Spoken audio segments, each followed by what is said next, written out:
Assalamualaikum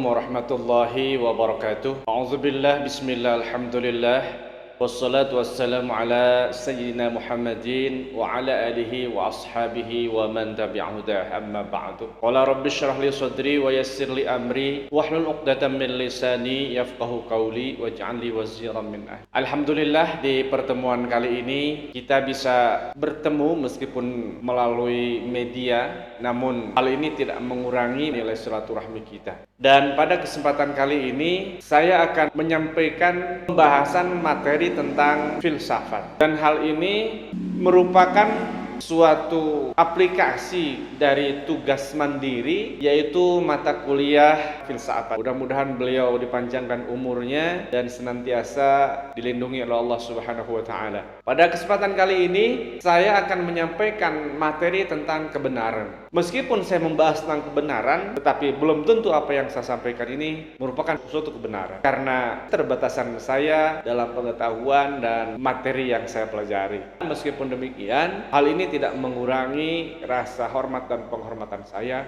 kepada dosen mata kuliah filsafat.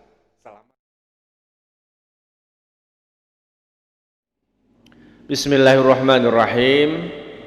Pada kesempatan kali ini kita akan mencoba membahas hal-hal yang berkait dengan kebenaran, di mana kebenaran adalah suatu hal yang memang harus menjadi tujuan setiap manusia untuk mendapatkannya. Sehingga Allah Subhanahu wa taala berfirman di dalam Al-Qur'an, "Wa'bud rabbaka hatta ya'tiyakal yaqin." Menyembahlah kepada Allah, beribadah kepada Allah sampai datang kepadamu sebuah keyakinan. Artinya bahwa kebenaran itu adalah suatu keyakinan, dan keyakinan adalah suatu kebenaran. Ketika kita sudah mendapatkan suatu kebenaran, maka pastikan itu akan membawa kita kepada sebuah keyakinan. Namun tentang kebenaran ada beberapa hal yang akan kita bahas. Pertama adalah teori kebenaran. Seperti apakah teori kebenaran? Teori kebenaran ada sampai 7. Dan diantaranya yang pertama, sesuatu bisa disebut benar jika memang saling berhubungan dengan yang lain dan yang lain bersifat benar. Itu yang disebut dengan teori koheren. Sesuatu ini benar ketika berhubungan dengan yang lain dan yang lain itu benar. Jadi saling menguatkan. Pastikan jika kita ingin meyakini sesuatu itu benar atau tidak, adakah hubungan dengan yang lain dan yang lain itu adalah benar. Ketika ada hubungan, pastikan itu benar. Yang kedua, ada yang disebut dengan teori koresponden, di mana dalam teori ini sesuatu teori atau ide itu dinyatakan benar jika berkesesuaian dengan kenyataan. Artinya munasibul lil waqi. Sesuatu benar dengan kenyataannya. Sesuatu itu benar ketika memang pada kenyataannya memang seperti itu. Kalau Anda masih ragu-ragu dengan suatu hal, maka untuk memastikan itu adalah benar atau tidak, lihat saja kenyataannya benar atau tidak. Ketika kenyataannya benar, maka itu berarti dinyatakan benar. Dan teori yang ketiga, ada yang disebut teori inherent, theory of truth. Di mana teori nomor 3 ini adalah sesuatu dinyatakan benar ketika memiliki konsekuensi yang dapat dimanfaatkan. Ada suatu teori dinyatakan benar ketika ada manfaatnya, ketika dapat digunakan. Anda ingin menilai suatu pernyataan, suatu teori atau suatu qadhiyah benar atau tidak, lihat saja apakah ada manfaatnya atau tidak.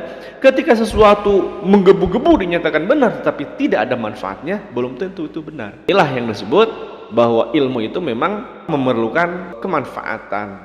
Ketika ada manfaatnya, meskipun orang lain menyatakan itu tidak benar, kalau memang bermanfaat, ya sudah, itu masuk ke teori yang ketiga, inherent theory of truth. Dan yang keempat, ada yang disebut dengan teori semantik, theory of truth, di mana sesuatu itu dinyatakan benar jika dinyatakan memiliki referensi yang jelas. Ketika seseorang berbicara, kita ingin menilai benar atau tidaknya, maka lihat saja ada nggak referensi, ada nggak dalilnya.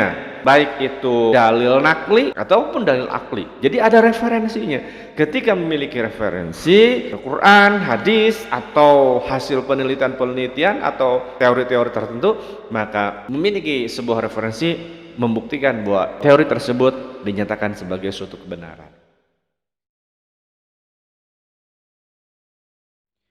Yang selanjutnya tentang kriteria kebenaran. Artinya bahwa kebenaran itu sendiri ada beberapa kriteria yang dapat kita pahami. Yang pertama ada kebenaran yang bersifat empiris, alias kriterianya berbentuk verifikasi. Artinya bahwa sesuatu itu dinyatakan benar jika sesuatu itu sudah melalui tahapan-tahapan verifikasi, dan ini berbentuk empiris. Artinya suatu proses maka akan menghasilkan sebuah kebenaran. Jadi teori itu dinyatakan benar dan berbentuk empiris karena sudah melalui tahapan verifikasi. Dan yang kedua, ada kebenaran yang berbentuk logis. Seperti apa kebenaran yang berbentuk logis? Di mana kebenaran itu berbentuk koherensi dan konsistensi. Kebenaran yang berbentuk keadaan sesuatu hal yang memang ada atau diadakan. Dan yang ketiga ada kebenaran etis. Artinya apa?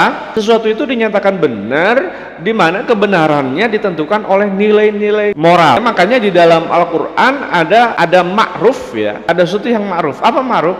Ma'ruf itu adalah yang dianggap baik oleh suatu adab etika, baik etika daerah atau wilayah-wilayah tertentu. Dan yang keempat ada yang disebut dengan kebenaran metafisik, di mana sesuatu itu berbentuk hal dan yang mana memang tidak dapat dibuktikan, namun itu dapat menjadikan sebuah keyakinan. Misalnya seperti di dalam keyakinan kita tentang adanya surga atau tentang adanya neraka, siksa kubur dan sebagainya. Maka semua ini termasuk dalam kategori kebenaran jenis metafisika. Kenapa? Siapa yang bisa membuktikan tentang surga dan neraka? Tidak bisa. Tetapi kita meyakini bahwa surga dan neraka itu ada.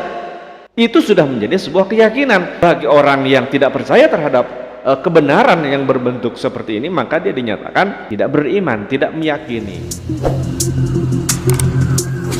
Hai, demikian yang dapat saya sampaikan tentang pemaparan berkaitan dengan kebenaran ilmiah yang merupakan salah satu tugas yang ditugaskan oleh dosen mata kuliah filsafat. Mudah-mudahan apa yang saya sampaikan bisa bermanfaat buat saya pribadi dan juga buat kita semua. Amin ya rabbal alamin. Bertemu kembali di lain kesempatan. Mudah-mudahan kita tetap dalam lindungan dan rahmat Allah Subhanahu wa taala.